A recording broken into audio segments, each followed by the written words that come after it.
Hello everyone, I am Neha and welcome back to my channel. Today we will discuss about Spearman rank order correlation.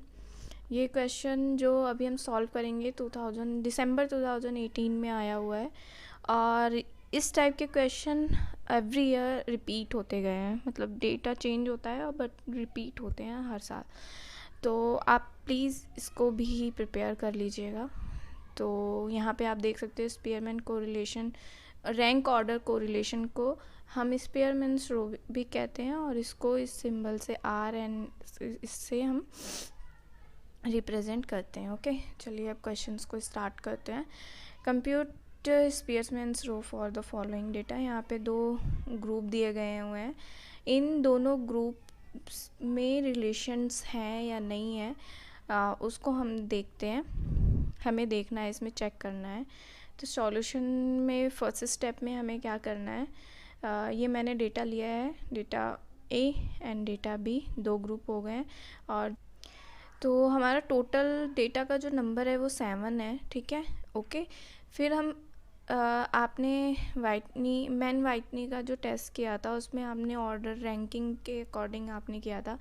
But आपने दोनों group का ranking उसमें आपने देखा होगा कि एक ही साथ किया था. ठीक है, बट इसमें क्या है, ग्रुप ए का डेटा ए हमने अलग रैंकिंग दी है इसको. जैसे जैसे ये इंक्रीज़ होते गए हैं नंबर वैसे वैसे नंबर्स मैंने यहाँ पर रैंकिंग दी है. ठीक है, और सेम प्रोसेस मैंने इसमें भी किया है. सबसे छोटा नंबर है 54, तो मैंने 54 को 1 दिया है. उसके बाद 55 नंबर इसके 54 के बाद है तो मैंने उसको 2 नंबर दिया है, मतलब रैंक दिया है. और फिर उसके बाद 60 है तो फिर मैंने उसको 3 रैंक दी है. जैसे जैसे डिक्रीज़ होता जाएगा उस वैसे वैसे उसको रैंक हम देते जाएंगे. ओके, आई होप ये आपको समझ में आ गया होगा. ये फर्स्ट स्टेप है इसका. ठीक है, अब हमें क्या करना है, डिफाइन करना है. तो हमें फर्स्ट रैंक और सेकंड रैंक को हमें पहले माइनस कर लेना है. ठीक है, सब्ट्रैक्ट कर लेना है. तो यहाँ पे सब्ट्रैक्ट करके आया है. 7 को 2 से करेंगे तो 5 आएगा. फिर 5 माइनस 3 तो 2 और 6 माइनस 6 तो 0 हो जाएगा. 2 माइनस 7 यहाँ माइनस 5 लिखा है क्योंकि जो फर्स्ट डिजिट है वो छोटी है और सेकंड डिजिट बड़ी है. तो जब अगर फर्स्ट डिजिट छोटी होती है और सेकंड बड़ी होती है तो हम वहाँ पे माइनस का साइन लगाते हैं. सेम मैंने यहाँ पर भी किया है. और 3 माइनस 4 सेम -1 आएगा आंसर. एंड -1 माइनस 1 0 हो गया. अब क्या किया है, हमने इसको स्क्वायर किया है. ठीक है, तो डी स्क्वायर मतलब 20, इसको 5 का 25, 2 का 4, 0 का 0 होगा. -5 का 25 होगा क्योंकि -5 एंड -5 जब होगा तो माइनस माइनस प्लस हो जाएगा. तो इसकी वजह से यहाँ पे हमें माइनस लगाने की ज़रूरत नहीं है. सेम हमने यहाँ भी किया है. 1 का स्क्वायर करेंगे तो 1 आएगा एंड 1 का स्क्वायर करेंगे तो 1 आएगा एंड 0 का 0. तो फिर हमने क्या किया है, इसको जो डी स्क्वायर का डेटा आया है उसको हमने सम कर लिया है. तो हमने यहाँ पे हमें फाइंड आउट हुआ 56. और यहाँ पे डी का जो मतलब है वो ये है कि difference between 2 ranks, rank 1 and rank 2 for each observation. ठीक है, और ये एन मैं बता चुकी हूँ. नंबर ऑफ ऑब्जर्वेशन मतलब इन दोनों के जो ग्रुप का नंबर है वो कितना है, 7 है. 7 नंबर्स हैं तो वो हमारा 7 हो गया है. ओके, और रैंक 1 रैंक 2. चलिए अब क्वेश्चन को सॉल्व करते हैं. सबसे पहले आप देख सकते हो कि ये फॉर्मूला है. ठीक है, स्पीयरमैन कोरिलेशन फार्मूला यहाँ पे लिखा हुआ है. अब इसको हम सॉल्व करेंगे. जैसा कि 1 माइनस ये आपके फार्मूला में है. ठीक है, और 6 हमारा ये भी फार्मूला में है. और इनटू सिग्मा डी स्क्वायर हमारा 56 है जो अभी हमने सॉल्व किया था. ये मैं दिखा देती हूँ, ये देखो आप, सिग्मा डी स्क्वायर कितना है आपका 56 है. और 7 हमारा n है. फिर स्क्वायर ब्रैकेट में 7 स्क्वायर -1 ब्रैकेट क्लोज. फिर 1 माइनस 336. जब हमने 56 को 6 से इंटू मल्टीप्लाई किया तो ये 336 आया. और फिर हमने क्या किया कि 7 का स्क्वायर 49, 49 -1 और 48 आया.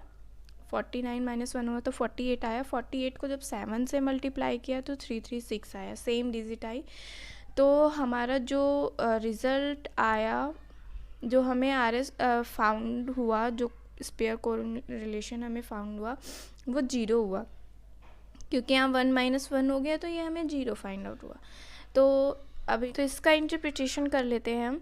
अगर RS जो हमारा रिज़ल्ट है 0 आता है तो indicates no association between ranks R1 and rank 1 और रैंक 2। यही हमें चेक करना होता है रैंक स्पीयरमैन्स रैंक कोरिलेशन में, कि दोनों ग्रुप का जो रैंक आएगा उनमें रिलेशनशिप है या नहीं। तो 0 का मतलब होता है कि यहाँ पे कोई भी रिलेशनशिप नहीं है। इसके बाद एक और चीज़ बता देती हूँ कि जो टेस्ट है ये नॉन पैरामेट्रिक टेस्ट है, जो बहुत ही वेरी शॉर्ट क्वेश्चंस आते हैं, उसमें कभी कभी डिफरेंस पूछ लेता है पैरामेट्रिक और नॉन पैरामेट्रिक में टेस्ट में। तो फिर आप इन टेस्ट को भी लिख सकते हैं कि कौन सा पैरामेट्रिक टेस्ट है, कौन सा नॉन पैरामेट्रिक टेस्ट है, ठीक है। और कभी कभी क्वेश्चंस आए हैं कि नॉन पैरामेट्रिक टेस्ट के नाम लिखो, तो आप उसमें ये टेस्ट भी लिख सकते हैं। मतलब ये स्पीयरमैन कोरिलेशन कोफिशिएंट भी आप लिख सकते हैं, ओके।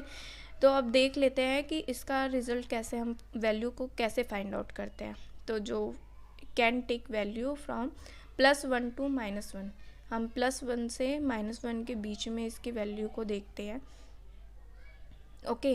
तो +1 indicates a perfect association of rank. अगर प्लस में आती है आपकी वैल्यू तो वो परफेक्ट एसोसिएशन ऑफ रैंक्स, मतलब कि रैंक 1 और रैंक 2 में परफेक्ट आंसर होता है वो, ठीक है। और अगर 0 होता है, जैसा कि मैं बता चुकी हूँ, indicates no association between ranks.